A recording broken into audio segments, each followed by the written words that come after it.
जय माता दी। आज की क्लास में हम जो है रासायनिक अभिक्रियाओं के प्रकार और उनको संतुलित करने के नियम देखेंगे। तो सबसे पहले हम रासायनिक समीकरण अगर आपको दिया है, रासायनिक इक्वेशन है, केमिकल इक्वेशन है और उसको आपको बैलेंस करना है, संतुलन करना है,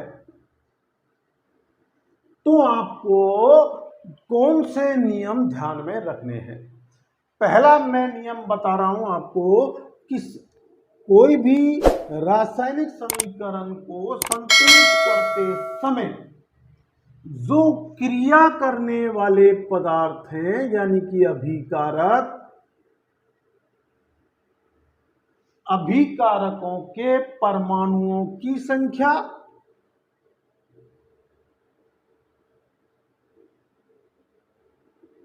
आपको जो है उत्पाद के परमाणुओं की संख्या के बराबर करना है, क्योंकि ऊर्जा संरक्षण का नियम कहता है कि ऊर्जा न तो नष्ट की जा सकती है न ही उत्पन्न की जा सकती है, इसे एक रूप से दूसरे रूप में बदला जा सकता है। तो यूं भी कह सकते हैं कि अभिकारकों का द्रव्यमान का कोई ह्रास नहीं होता। अभिकारकों का द्रव्यमान और उत्पादों का द्रव्यमान बराबर होना चाहिए। दूसरी जो आपको महत्वपूर्ण बात याद रखनी है वो ये है कि कार्बन,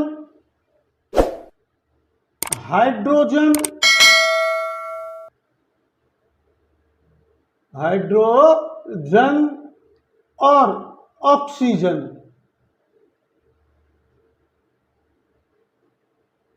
के अणु या परमाणुओं की संख्या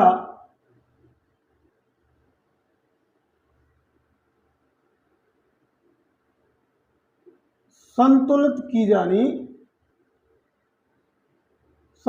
होनी चाहिए, यानी बराबर होनी चाहिए। अगर अभिकारक की तरफ कोई ऑक्सीजन है या हाइड्रोजन है या आपके जो है कार्बन है, तो दूसरे उत्पाद की तरफ उसके उतने ही अणु हैं या नहीं, ये आपको जो है चेक करना है। तीसरा आपको जो नियम याद रखना है वो ये है कि भौतिक अवस्था को लिखा जाना चाहिए, भौतिक अवस्थाओं का प्रदर्शन किया जाना चाहिए। जैसे सॉलिड है तो उसे कोष्टक में किसमें लिखेंगे? कोष्टक में लिख करके एस लिख दिया। अगर आपका द्रव है तो एल कोष्टक में लिख करके लिख दिया, और यदि गैस है तो जी लिख करके लिख दिया। एक आपको ये तीन बातें ध्यान रखनी है और आपको ये भी पता होना चाहिए कि यदि अभिक्रिया में एंथैल्पी परिवर्तन हो रहा है, एंथैल्पी परिवर्तन यानी कि ऊष्मा प्राप्त हो रही है या ऊष्मा का निष्कासन हुआ है, कहीं अवशोषित की गई है ऊष्मा या वहां पर प्राप्त हुई है, उसे एंथैल्पी परिवर्तन कहते हैं। तो उस परिवर्तन को शो करते हैं हम। ऐसे समीकरण को हम जो है ऊष्मीय समीकरण कहते हैं। ऊष्मीय समीकरण थर्मोनिकल इक्वेशन के नाम से जानते हैं। एक और प्रकार से आपका समीकरण लिखा जा सकता है, वो होता है आपका आयनिक समीकरण। तो अगर आयनिक समीकरण किसे कहते हैं? जब किसी अभिक्रिया में परमाणु को या आयनों के द्वारा किसी जो है अणु के यानी अभिकारक के या उत्पाद के परमाणुओं को या आयनों के रूप में लिखा गया है, उसे परमाणु के रूप में लिखा गया है या आयन के रूप में लिखा गया है। तो ऐसी इक्वेशन आपकी क्या कहलाएगी? आयनिक समीकरण। फॉर एग्जाम्पल आपको मैं यहां बता रहा हूं कि मैं एक रासायनिक अभिक्रिया लिख रहा हूं Fe प्लस H2O यानी फेरिक जो है हाइड्रोजन से, फेरस जो है लोहा जो है हाइड्रोजन से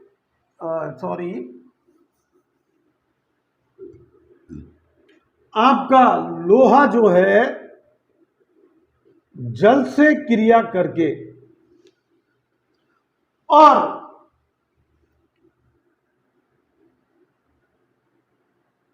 फेरिक डाइऑक्साइड और आपको जो है, अब देखिए यहां पर आपको और क्या देता है, तो आपको हाइड्रोजन गैस देता है।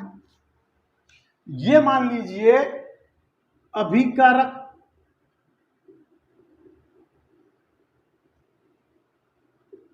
और ये उत्पाद मिले आपको। अब सबसे पहले आपको क्या देखना है कि अभिकारक के परमाणु या द्रव्यमान की संख्या या मात्रा बराबर है या नहीं। तो आप इधर देखें, मैंने यहां दूसरी तरफ लिखा हुआ है कार्बन, हाइड्रोजन, ऑक्सीजन। इन तीन में से अगर आपको कोई भी मिलता है तो सबसे पहले उनको एक सरल गुणांक से गुणा करके संतुलित करना है। तो इधर देखिए यहां पर हाइड्रोजन के 2 अणु हैं और इधर हाइड्रोजन के आपके 2 अणु हैं, यानी इसका हमें कोई संतुलन नहीं करना, ये तो संतुलन है हाइड्रोजन। अब ऑक्सीजन की बात करें तो ऑक्सीजन के इधर 4 हैं और इधर 1 है, इधर 4 हैं और इधर 1 ही है। तो इस 1 को अणु की संख्या बराबर करने के लिए यहां सरल गुणक जो है आपको 4 से गुणा करना पड़ेगा। तो मैंने 4 से इसको गुणा कर दिया और ये Fe3O4 प्लस H2। अब आप गौर कीजिएगा कि जैसे ही ऑक्सीजन की मात्रा हमने संतुलित की तो आपके हाइड्रोजन की अणुओं की मात्रा 8 हो गई। अब उसे 8 करना है क्योंकि अब हाइड्रोजन असंतुलित हो गया, तो आपको हाइड्रोजन संतुलित करना है, तो यहां 4 से गुणा कर दिया, तो 4 दूनी 8। अब देखिए हाइड्रोजन संतुलित है, ऑक्सीजन संतुलित है, ये दोनों संतुलित हो चुके, लेकिन यहां पर लोहा जो है उसके 3 अणु हैं और यहां पर 1 ही है। तो इसका मतलब इसको संतुलित करने के लिए 3 से गुणा करना पड़ेगा और इस प्रकार जो आपका समीकरण निकल करके आया वो आपका संतुलित समीकरण होगा। अब देखिए तीसरी हमको बात ध्यान रखनी है कि भौतिक अवस्थाओं का भी हमें प्रदर्शन करना है। तो मैं एक एंथैल्पी और भौतिक अवस्थाओं के रूप में लेकर के और एक अभिक्रिया आपको उदाहरण में बता रहा हूं कि नाइट्रोजन गैस, तो गैस है तो जी लिख दिया मैंने कोष्टक में, हाइड्रोजन से क्रिया करके, और ये भी गैसीय रूप में है, और हमें अमोनिया गैस देती है। क्या देती है? अमोनिया। तो ये भी गैसीय रूप है आपका। लेकिन इस प्रक्रिया के दौरान 22.5 किलो कैलोरी 22.5 किलो कैलोरी ऊष्मा का निष्कासन होता है, प्राप्त होती है, यानी एंथैल्पी परिवर्तन होता है। तो अगर हम समीकरण पूछेगा तो ये ऊष्मीय समीकरण हो गया, ऊष्मीय समीकरण। अब संतुलन की बात करें तो हाइड्रोजन के संतुलित करें पहले, तो देखिए इधर 3 है, इधर 2 है, तो इसको यदि मैं 2 से गुणा करूं, N2 gas plus H2 gas, और मैंने इसको 2 से गुणा कर दिया NH3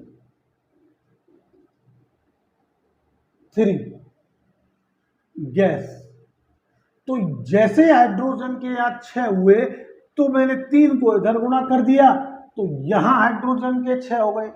इसका मतलब आपकी हाइड्रोजन संतुलित हो चुकी है और आपको ऑक्सीजन इसमें दिख नहीं रही, कार्बन भी नहीं दिख रहा। तो अब देखिए कि बचा क्या हुआ है आपके पास, नाइट्रोजन।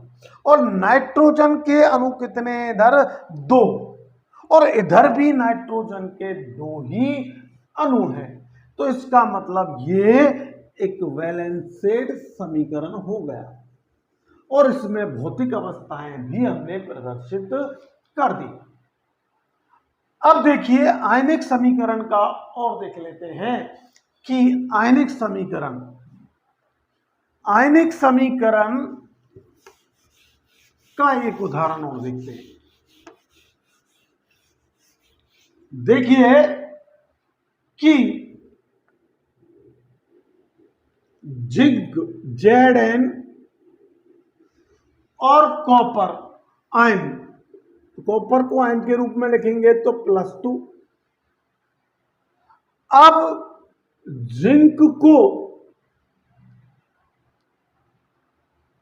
अपने 2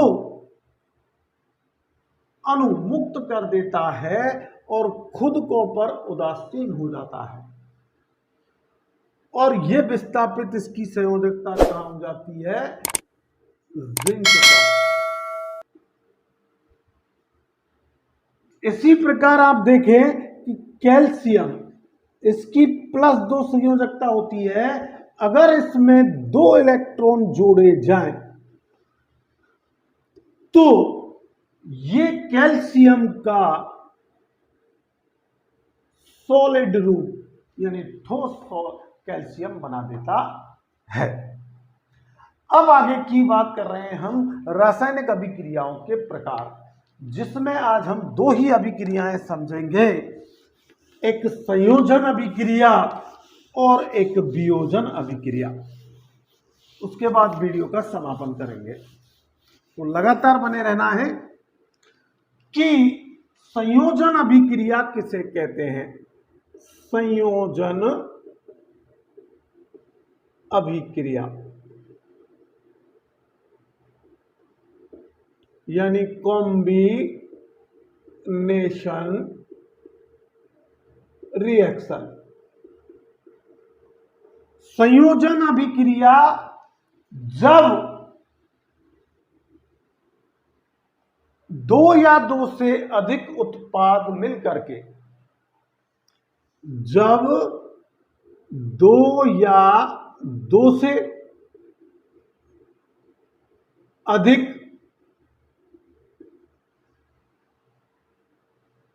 एक बार फिर देखें, संयोजन अभिक्रिया यानी कि संयोजन का मतलब होता है कॉम्बिनेशन। कॉम्बिनेशन अभिक्रिया क्या होती है कि जब 2 या 2 से अधिक अभिकारक या 1 या 1 से अधिक, 1 या 1 से अधिक अभिकारक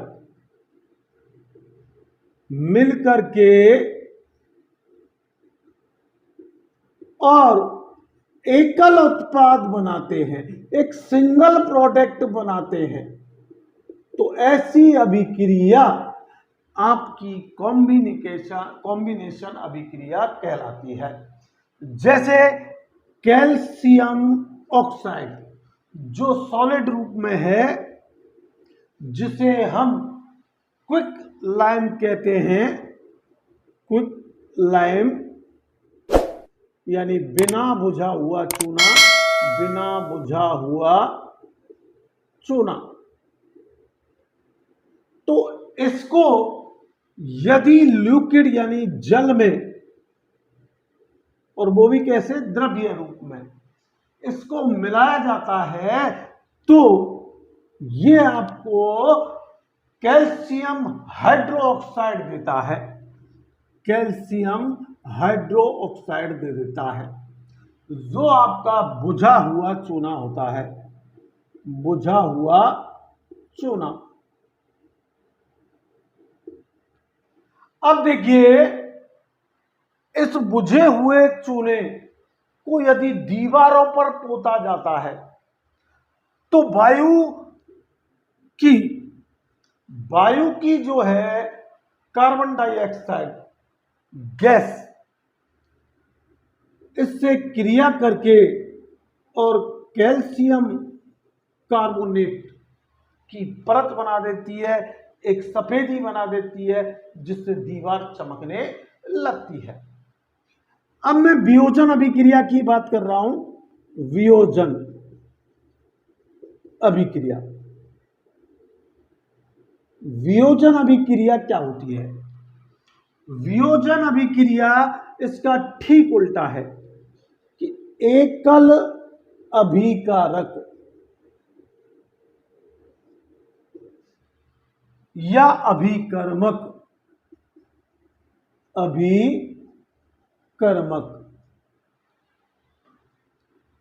एक या एक से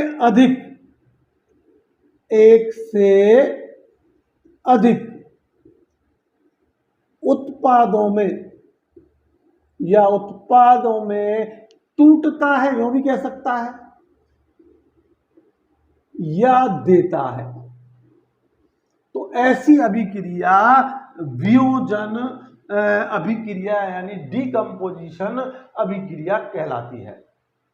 तो देखिए, कैल्शियम कार्बोनेट को यदि हीट प्रदान की जाए, क्या प्रदान की जाए? हीट, ऊष्मा प्रदान की जाए, तो ये कैल्शियम ऑक्साइड यानी क्विक लाइम सॉलिड दे देता है और आपको गैसीय रूप में कार्बन डाइऑक्साइड का वायुमंडल में विसर्जन कर देता है। तो अब यह हीट देनी पड़ी, इसलिए ये ऊष्मीय वियोजन अभिक्रिया कहलाती है। इसकी और भी प्रकार हैं जिनको हम कल के वीडियो में पढ़ेंगे। तो आज का वीडियो आपको पसंद आया हो तो ज़्यादा से ज़्यादा लाइक करें, शेयर करें, और जो हमारे चैनल पर नए हैं चैनल को सब्सक्राइब करें। Thanks for watching.